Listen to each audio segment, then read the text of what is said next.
La endoscopía nos dice, a ver, lea, ¿qué les parece? Ese es el historia endoscópica. Después vamos a ver la histología.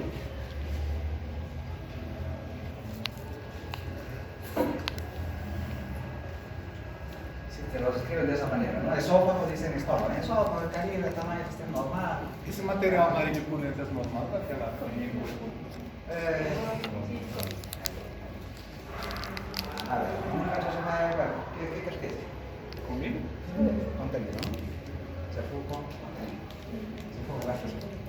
Pero bueno, también. ¿Qué más? ¿Qué más dice? Por ejemplo, un pasarelo esofágica, tensitis, gramática. Cambio de cosas, dice cambio de epitelio, aspecto columnar, ¿no? Porque eso es lo que vamos a ver ahora, es lo que quiero que vean cómo les va a llevar los reportes. Nos llega así, ¿no? Dice, veo una imagen que parece un aspecto endoscópico no normal, no es una mucosa esofágica normal, sosadita, no nada. O sea, es una mucosa de aspecto columnar.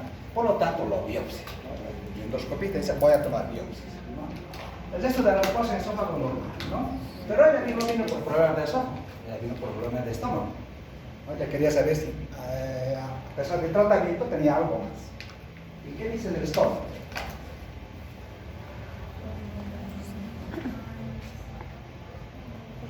La forma, el tamaño y distensibilidad normal en su conjunto, ocupado por contenido vidrioso en moderada cantidad, vidrioso en moderada cantidad. Cavia cerrado en retrovisión, vamos a decir, cavia está cerrado en retrovisión, igual. Exactamente, mayor medida. Siempre dice, la calidad de la endoscopía tiene que ver también con esto. La retrovisión, ¿existe hernia o no existe hernia? Si dice, no existe hernia, perfecto. No hay bebés de flujo, no hay metaplasia, displasia, cáncer, nada. Entonces, tiene que ver también con esto. Caries en retrovisión, dice, no, cerrado. Vamos, mucosa de Anto dice con cambios inflamatorios de aspecto crónico superficial. Con erosiones superficiales aisladas, toman biopsias, el ángulo normal, el píloro también está central, es permeable. Por ejemplo, si tiene píloro central y permeable, ¿qué está diciendo? Que el vaciamiento de la no hay obstrucción a la salida de la está perfecto, el funcionamiento está bien. Y vamos a bulbo, por ejemplo. ¿Por qué se toma bulbo? Porque con el endoscopio llegamos a esófago, estómago y duodeno. El duodeno me interesa porque el duodeno voy a descartar enfermedades que comprometen el intestino delgado. Y el duodeno es la primera porción del intestino delgado. Ahí comienzan muchas enfermedades. Por ejemplo, una enfermedad sería atrofia de las mucosas. Ya, pues ahí me va a indicar, doctor, hay cambios endoscópicos que sugieren celiaquía. Tome biopsias. Entonces ya esta parte, pero acá en duodeno, ¿qué le dice? Forma, tamaño y distensidad normal, cosa normal, segunda porción, normal. Entonces, nada que altere el vaciamiento gástrico normal. El paciente no tiene alteraciones frentes endoscópicas que comprometan el intestino delgado. El problema está en eso. Toma, una gastritis crónica superficial, dice, ¿no? Superficial. Bueno, y como han tomado biopsias, vemos las biopsias. ¿Qué les parece? A ver, lean. ¿Se lee bien o no se lee? No. O lo movemos a este lado. A este lado de este lado no tanto.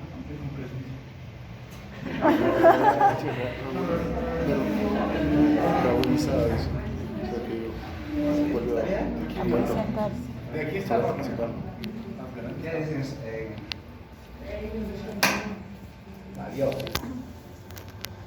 Porque tenemos que correlacionar, chicos, los datos clínicos, endoscópicos e histológicos. Y lo más importante son los histológicos. Porque yo quiero comparar la histología previa con la histología actual. Hoy tuvimos otro caso también de, por ejemplo, una paciente con gastritis, tratamiento erradicador. 3 endoscopías, compramos las 3 histologías. Y las guías recomiendan, por ejemplo, ya después de haber sido erradicada la bacteria, no interesa ya si hay la presencia de bacterias o no, ya no interesa. Lo que interesa es qué alteraciones histológicas hay o siguen existiendo. Entonces, por eso dicen las guías que recomendamos que los controles post tratamiento sean con endoscopía. Podría ser con antígenos fecales en eso. De esta paciente, por ejemplo, tenía antígenos fecales positivo para Helicobacter. Y me dice, pero señor, pero doctor, esto se me ha hecho tratamiento, pero sigue saliendo positivo los antígenos. Entonces había falla el tratamiento. Pero los antígenos fecales están falsos positivos. ¿Ya? Pero independientemente de eso, a mí me interesaban las alteraciones histológicas. Comparo una histología previa con una actual y me he garantizado de que sean hechos con la misma persona, o sea, el patólogo es la misma persona, en el mismo lugar, y obviamente con mayor experiencia que sea de patología gástrica, ¿no? Gastroenterológica. Porque hay patólogos que se especializan en nefro, en onco, en gastro. Entonces hay que buscar eso cuando tú quieres llegar, tener la certeza de que lo que vas a hacer esté bien, ¿no? Entonces, pero comparamos la histología, dice la primera histología, doctoraría, por ejemplo, dice una gastritis crónica activa severa. Wow, la primera, antes del tratamiento, ¿no? La carga de bacterias dice 3 cruces sobre 3 cruces. Wow, alta carga de bacterias. No alteración histológica, negativo para metaplasia, se parece cáncer de afecto. La actual dice gastritis crónica, dice, pero dice activa, pero no dice leve, moderada y severa. 1. 2. La carga de Helicobacter dice 1 sobre 3. Y no hay alteración negativa para metaplasia, se parece cáncer. Perfecto. ¿Qué creen que va a pasar? Que el tratamiento radicado a su efecto. ¿Ya? Entonces, el paciente obviamente va a tener algunos síntomas dispépticos, puede tener síntomas dispépticos, pero ellos no relacionados con el trabajo. El paciente, por ejemplo, tiene problemas. Los problemas, especialmente las mujeres, se comprometen mucho, ¿ya? La parte emocional, física de la casa. Porque una paciente, por ejemplo, ese paciente que tiene mucho negocio, que maneja mucho dinero, ya, y últimamente no, y hasta ahí tengo que llegar yo, últimamente no le bien con el negocio porque toda la cosa ha cambiado, y está con estrés permanente. Yo debía descartar que no era secundario del Helicobacter, ¿no? Y si voy a desconfiar en antígenos fecales en heces, hubiese hecho otro tratamiento más, tal vez un segundo esquema, un tercer esquema. Pero a mí me interesaron las alteraciones histológicas. Pues bueno, clínica, después me pregunto, ¿no? ¿Cómo estás? No tolero la alimentación, no me duele. Perfecto. Entonces las alteraciones histológicas son muy importantes. En este caso, por ejemplo, donde dice la doctora que la endoscopía, nos dice, wow, a nivel de... vamos a ver. ¿Qué dice? Las biopsias, el primer frasco se ha tomado de antes, donde han visto una gastritis superficial, pequeñas erosiones. ¿Qué dice ese nivel, por ejemplo? Gastritis crónica, superficial, pero leve. O sea, la magnitud del proceso inflamatorio depende de la presencia de ese clásico. Nos va a decir si es leve, es moderado o es leve. De la magnitud del proceso inflamatorio. Cuando es leve, tú le asocias con la densidad bacteriana. La densidad bacteriana, ¿cuánto está ahí? 1 sobre 3. O sea, tiene poca densidad bacteriana. Tienes escasos eléctricos en la leve. Obviamente no existe alteración negativa para cada propia metaplasia, eso está ahí. Aparentemente está bien, ¿no? En esófago, es lo que quiero que vean, porque es lo que vamos a ver enseguida. Porque en endoscopía sospechaba de metaplasia columnar, es decir, metaplasia columnar igual, Barrett. No se olviden que el Barrett es una lesión premaligna, ¿no? No manejamos bien las cosas, un pasito a cáncer, ¿no? A la adenocarcinoma. Y nos dice, ¿no? En las 2 biopsias de esófago, dice esofagitis crónica leve, dice. Pero ustedes ven bien, medio que acá la patóloga, imagino, dice, oye, gastritis crónica activa. ¿Qué les parece? Oye, a ver, ¿es esófago o es estómago? Si las biopsias de esófago. Eso es lo que pregunta, ¿no? Realmente controcopia. Eso es lo que si uno va a ver, se le puede ir. Por ahí es de que ustedes tienen que tener un patólogo, un imaginólogo, o a un profesional que les colabore, que les dé la certeza de lo que vayan a hacer. O sea, por eso muchas veces con las biopsias las mando afuera. Ya las mando afuera, ya ser un patólogo. Cuando debo definir el paciente tiene ese curso, prefiero, ¿no? Tengo que asegurarme de que me diga, porque de esto depende mi conducta. ¿Es base? No es base. ¿No? Bueno, y aquí creo que el cobarde, finalmente el cobarde en el software, ¿no? Y está peor. Pero bueno, acá me dice ya, negativo para atrofia, metaplasia. A mí me interesa porque en endoscopia les decía metaplasia columnar, endoscópicamente. Pero acá nos dice negativo para metaplasia. Entonces no hay alteraciones histológicas, solo relacionadas con o sea, tranquilo. Y el estudio al final concluye que no hay nada más, ¿no? Y le informamos eso a la paciente y la paciente dice, doctor, gracias, eso nada más quería saber. O sea, ella ha venido para ver, ¿no? Si tenía algo, porque hace tiempo tenía algo grave. Y le decimos, señor, no tiene nada para cáncer. Doctor, sí, me duele una vez, como bien, ¿no? Entonces, pero hay que darle la certeza, ¿no? Y feliz, abierta. Y después a demanda cuando sea necesario. Hemos dicho, los después cuando la demanda, también, ¿no? Porque ella tiene un problema pélvico. Todos, por la edad, por comorbilidades y también problemas sociales, siempre va a haber una cosa predispuesta a ácido, ¿no? Es muy difícil que esta persona, por ejemplo, si va a una fiesta, ella va a exagerar con la alimentación. No sé si algo más de bebidas, qué sé yo. Pero los problemas pépticos van a dañar más esa mucosa esofágica. Por lo tanto, le podemos dar y empezar. Me manda, señora, antes de la fiestita, tómese un EVPcito, listo, y vaya. El día siguiente, tranquila, no pasó nada, usted puede gozar de la fiesta, ¿no? Pero bueno, entonces, esas son las coherencias, pero también las incongruencias.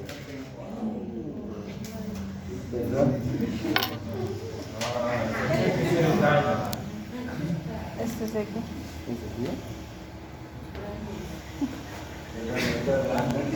El Dylan.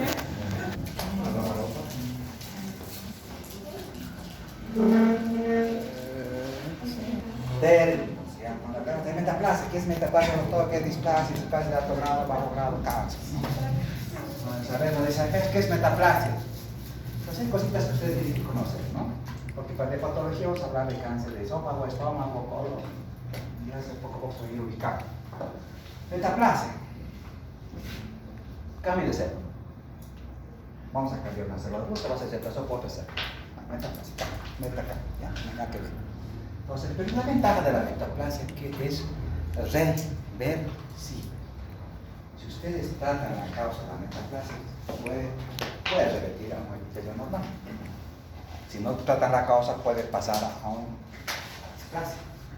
Lo que queremos hacer es que esta metaplasia, que es reversible, bueno, hacer una cosa con un epitelio normal.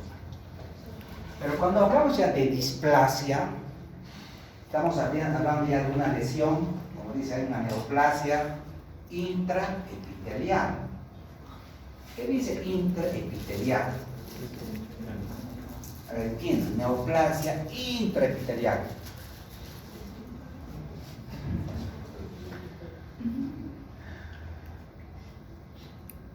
Claro, esta neoplasia, esta lesión, está dentro del epitelio. No se olvide que dentro de las capas, por ejemplo, dicho, dentro de la mucosa, tiene capas. La primera capa en el esófago, ¿cuál es el problema? En el esófago. La mucosa. La mucosa, Su mucosa. tres capas. ¿Cuál es la primera capa? Yo estudié eso. El epitelio, la lámina propia y la mucosa. No valorizo. Por eso es importante, chicos, pues, si esas cositas no las están leyendo, no van a entender. ¿Ves? Si yo digo es intraepitelial, el problema está en el epitelio. Pero todavía no está listo, todavía no compromito la mucosa, todavía no compromito su mucosa, musculosa, no nada. Es decir, es intraepitelial. O sea, el compromiso está en el epitelio, escamoso, estratificado, no quiera pensar, ahí está. Porque ese es el epitelio del esófago. Ya. Bueno, esta alteración obviamente tiene alteraciones genéticas que favorecen el crecimiento, pero anómalo, no regulado, ¿no? Que si empeora, va a ir esta displasia. Tenemos dos. De alto grado, de bajo grado, que digamos tiene mejor pronóstico, a una displasia de alto grado. donde existe mayor alteración genética, mayores cambios celulares en la arquitectura celular, mayor alteración de la mitosis. Todo esto que dice acá, no solo porque esto se ha enfocado esto para que ustedes vean y se pasen los conceptos. ¿Ya? Esa es la idea. No es venir de no tiene sentido. ¿Ya? Que ustedes sepan que estas lesiones pueden impulsionar o evolucionar. Tenemos displasias, por lo tanto, de bajo grado, de malignidad, displasias de alto grado de malignidad. Mientras más alto grado de malignidad tengan, será mayor potencial su proceso a una carcinogénesis. Acá sí hay cambio, ¿no? En la displasia hay alteración de la estructura genética celular, displasia, disalteración. En la metaplasia solamente es cambio. En el otro sí hay alteración, de bajo grado, de alto grado. Cuando vamos a ver ahora de base, tenemos que ver el concepto. Ahora sí me van a entender. Cuando yo hablo de base, se nos preguntan, por ejemplo, es un concepto que me parece interesante, por ahí hay guías de todo. Pero cuando escuché esta semana una conferencia de un experto en base, decía, wow, ¿cómo lo definimos el base? ¿Cómo podríamos definirlo? Porque si yo entiendo la definición, voy a entender todo, ¿no? Feliz. ¿Qué va a ocasionar? Va a haber un reemplazo del epitelio escamoso plano que dijo la doctora, está, que es normal, ¿no? Por un epitelio de tipo columnar metaplásico. Cambio de epitelio, ¿ya? Y que es claramente, dice, visible al endoscopio. Lo podemos ver así, como una quemadura superficial, como en la lengüeta. ¿Esto es lo normal? Patológico. Esto es básico. Obviamente es un diagnóstico endoscópico. Lo pueden ver. Cuando es mayor o igual a un centímetro. Además, ¿no? Obviamente esto tiene que ser por encima del unión, el esófago, eso es para arriba, no es para abajo. ¿No? Pero esta lesión, este cambio de epitelio plano por el epitelio de tipo columnar, tiene que ser confirmado histológicamente por biopsia. El diagnóstico definitivo es la biopsia. Como en la energía con la anterior. La endoscopía nos decía sospecha de metaplasia columnar, o el endoscopista, ¿no ve? Pero la histología nos decía negativo para metaplasia. ¿Ya? Negativo para metaplasia. ¿Está bien? ¿Están entendiendo? Perfecto. Vamos a ir avanzando poco a poco. Ya lo quiero que vaya bien. Ahora, ¿qué pasa con la progresión? Hemos dicho que el esófago de base es una lesión premaligna. Ojo, porque ya hay un cambio de epitelio. Eso ya no es normal. Ya no es normal, ¿no? Algo ha hecho que se produzca ese cambio. Es lo que vamos a identificar. ¿Qué es lo que ha producido ese cambio de epitelio? ¿No? Porque esta condición premaligna puede ir a adenocarcinoma. No. Y esto es el adenocarcinoma. Macroscópicamente, en esófago distal, vamos a ver esto, ¿no? Estómago, tercio distal, adenocarcinoma. Y microscópicamente, obviamente, va a decir, adenocarcinoma, ¿no? Vamos a ver más qué tipos históricos hay. El factor clave, dice, es el grado de displasia, es importante. Cuando ustedes vean, van a tener la oportunidad de tal vez patología y dicen, wow, ¿es un base sin displasia o es un base con displasia? Entonces, lo tenemos que definir o agrupar en dos grupos. ¿Ya? Si es sin displasia, tranquilamente vamos a ver más adelante ese seguimiento, por 5 años, desde el IVP, vamos a ver. El riesgo de progresión a cáncer al año es de 0.2 a 0.5 por 5 centímetros. Pero si la displasia va avanzando, esta alteración de un bajo grado por año va a subir de 0.5 a 0.7 por 100. Si tu paciente tiene base con displasia de alto grado, el riesgo de cáncer va subiendo a 7% por año. Entonces, como conclusión, debemos identificar, y la biopsia nos va a indicar displasia de alto o bajo grado. Y ese es el riesgo de progresión a cáncer al año. Bueno. Y esto es importante, ¿no? A ver, si dice que la incidencia y prevalencia va en aumento, ¿por qué creen que está aumentando? A ver, piensen un poquito. ¿Por qué creen que el mundo en general está aumentando? Por el estrés de las Ahora personas, vamos, sí. por el estrés de las personas, por la ansiedad. Tabaco. Negativo, vamos. Tabaco. Exacto. Obesidad. No se ve ahorita ya el síndrome metabólico que se considera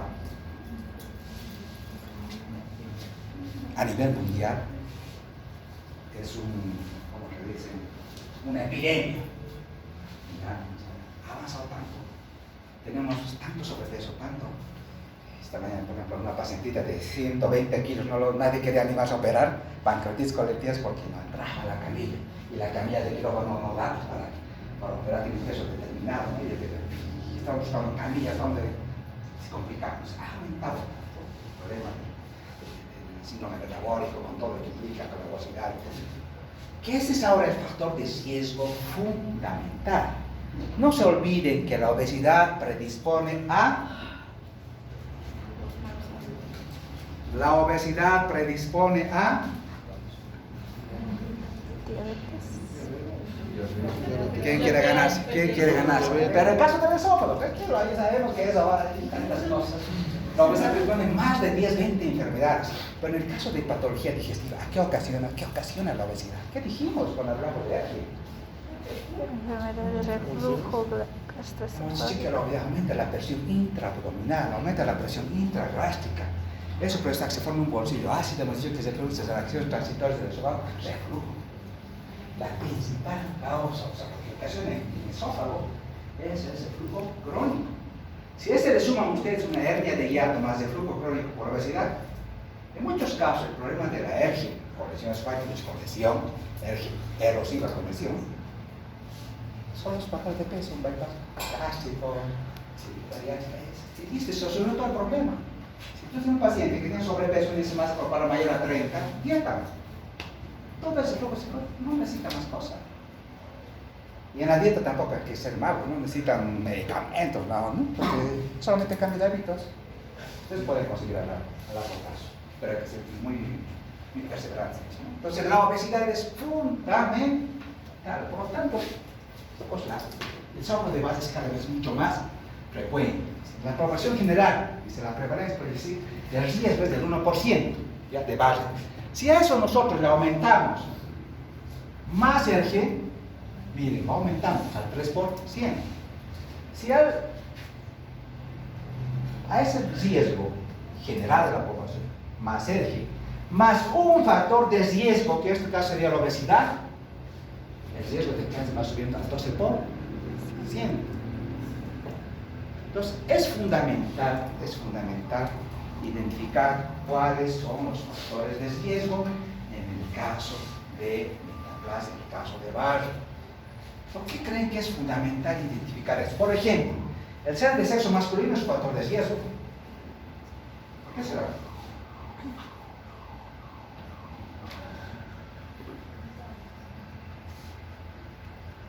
¿Por qué? Porque comen de todo. Probablemente por los hábitos, ¿no? Sí, tú las ganas comen más, comen más. Sí, realmente el hombre es que, no todo, no sé, sino, obviamente hay excepciones, pero tienen malos hábitos, ¿no? Fuma, dieta, cambia de mujeres, no está. Entonces, el sexo masculino es un factor de riesgo. El segundo factor de riesgo, que sea mayor a 50 años. Es un segundo factor de riesgo. El tercer factor de riesgo, que tenga historia familiar de Barrett o adenocarcinoma esofágico. Ojo, es fundamental. Siempre hay que preguntar, porque a la hora, por ejemplo, el paciente, si tiene Barrett, como se realizaba un caso clínico y decían, un paciente, por ejemplo, es un señor que era chef y le dieron Barrett. Le hicieron todo el tratamiento, mucosectomía, le hicieron radiofrecuencia, todo. Y la lesión persistía, 40 años, joven. Pero ya había la última biopsia, encontraron que había displasia de alto grado, ya casi no más, de 1, o sea, ya in situ. Joven, 40 años, este señor tenía un antecedente familiar de adenocarcinoma esofágico. Le dicen, ya me han hecho esto, me han hecho resección submucosa, me han hecho radiofrecuencia, me han hecho todo, soy joven. tengo el antecedente, ¿qué vamos a hacer? Tratamiento quirúrgico. Y es complicado hacer tratamiento quirúrgico. La conducta en ese caso fue tratamiento quirúrgico. Hay que hacer la espaguetoria. Necesitar el esófago es complicado, ¿no? O sea, no es una cirugía simple, pero para llegar a esa decisión se tiene que tomar también ese antecedente familiar del paciente de primer grado. Si tiene cáncer, la prueba que da cáncer, ¿no? Si el doctor tiene un pólipo en la vesícula y si mamá murió de cáncer, papá murió de cáncer, hay que sacar la vesícula. No vamos a esperar que él tenga cáncer, ¿no? Solo que a tiempo le morimos. Bueno, y la obesidad. La obesidad es predispone a hernia. Imagínense si a esto, la obesidad, la hernia, más que le colocamos esto, hernia de hiato, más complicado, ¿no? Más. Entonces, cuando se hace endoscopía, los endoscopistas ven esto, ¿no?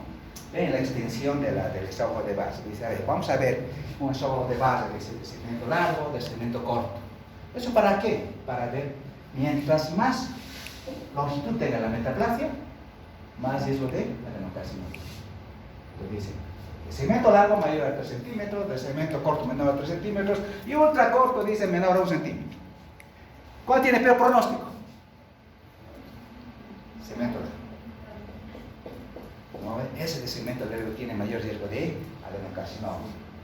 Todo el segmento corto para por la magnitud, ¿no? Y ahí es donde ven las lengüetas, ¿no? O por mayor longitud, o si digan eso de segmento largo, ustedes saben, mayor a 3 centímetros, mayor riesgo de adenocarcinoma, entonces hay que tomar. Pero no solamente ven eso los endoscopistas, dicen, no, pero haremos esto. Y esto les han preguntado, por ejemplo, en las residencias, cuando ustedes vayan a dar su examen de residencia en Brasil, en México, esto es la clasificación de Praga. Y hay clasificación, esta no se cambia, o sea, esta es a nivel mundial, todas las guías dicen, y esto siempre les preguntan, ¿no? El doctor va a ir a darse casa, a ver, ¿qué es la clasificación de Praga? La clasificación de Praga tiene la extensión, pero toma dos parámetros, ¿verdad? La longitud y la circunferencia. ¿Ya? De longitud y circunferencia, como acá, ¿no? También la longitud, la displasia de la metaplasia y la circunferencia.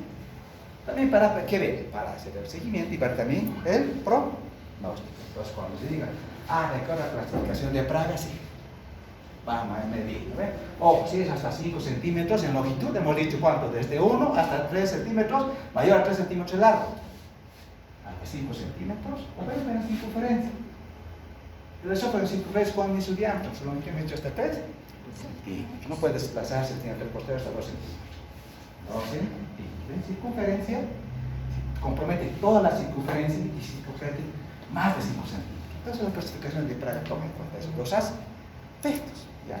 Y otra clasificación que también, por favor, esto se pasa un poco cuando vayas